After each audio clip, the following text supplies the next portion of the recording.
You're joining us again live from Table Rock Lake, and as you can see, the waters are calm right now. But 1 year ago, the waters whipped up and over the windows of the duck boat and tragically sank it. Earlier this year, the Kansas City Star reported that boat's original bilge pump meant to help drain the water was replaced for smaller, less powerful ones. Similar boats had issues with their pumps in the past, but another boat on the water that night actually made it back to shore. Federal authorities continue to investigate whether or not the bilge pumps played a role in this accident. A year ago today, dozens of people saw the duck boat struggling in the water right here at the Showboat Branson Bell. One of those witnesses was 90-year-old Pat Styron. And actually, one of her granddaughters is a producer with us here at Color 10, and she was one of the first people to let us know about this accident. John Adams brings us her story tonight. The captain of the ship came through and said, the boat's down, duck boat's down. Oh, those poor people. Styron and the others on board could see the duck boat struggling to make it back to shore through the window of the Bell. The second one we could see was in trouble. It was kind of going up and down in the water. The crew of the Showboat sprang into action, many of them jumping into the water to try to save those on the ducks. Styron watched as they were able to pull some individuals out of the lake in the pouring rain. I remember one boy.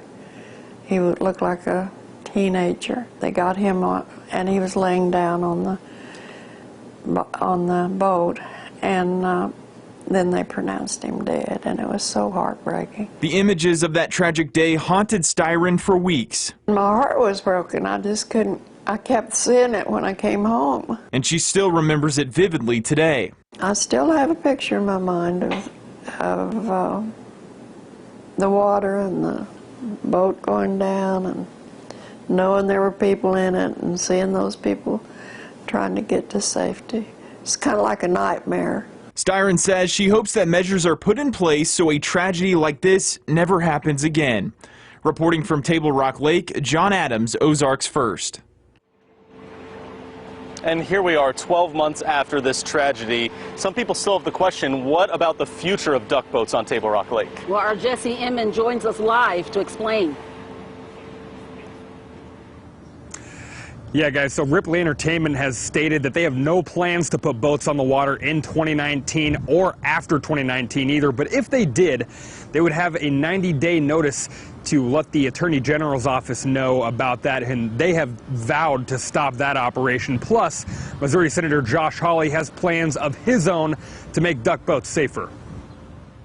So I've introduced legislation that would not only require the duck boats to implement all of the safety recommendations that the National Transportation Safety Board has been recommending for literally years, but would go above and beyond that by requiring them to pay attention to the National Weather Service warnings, would not permit them to go out on the water if there is a storm warning in effect, and would also require a safety inspection every time before every on-water tour to make sure that these boats are safe.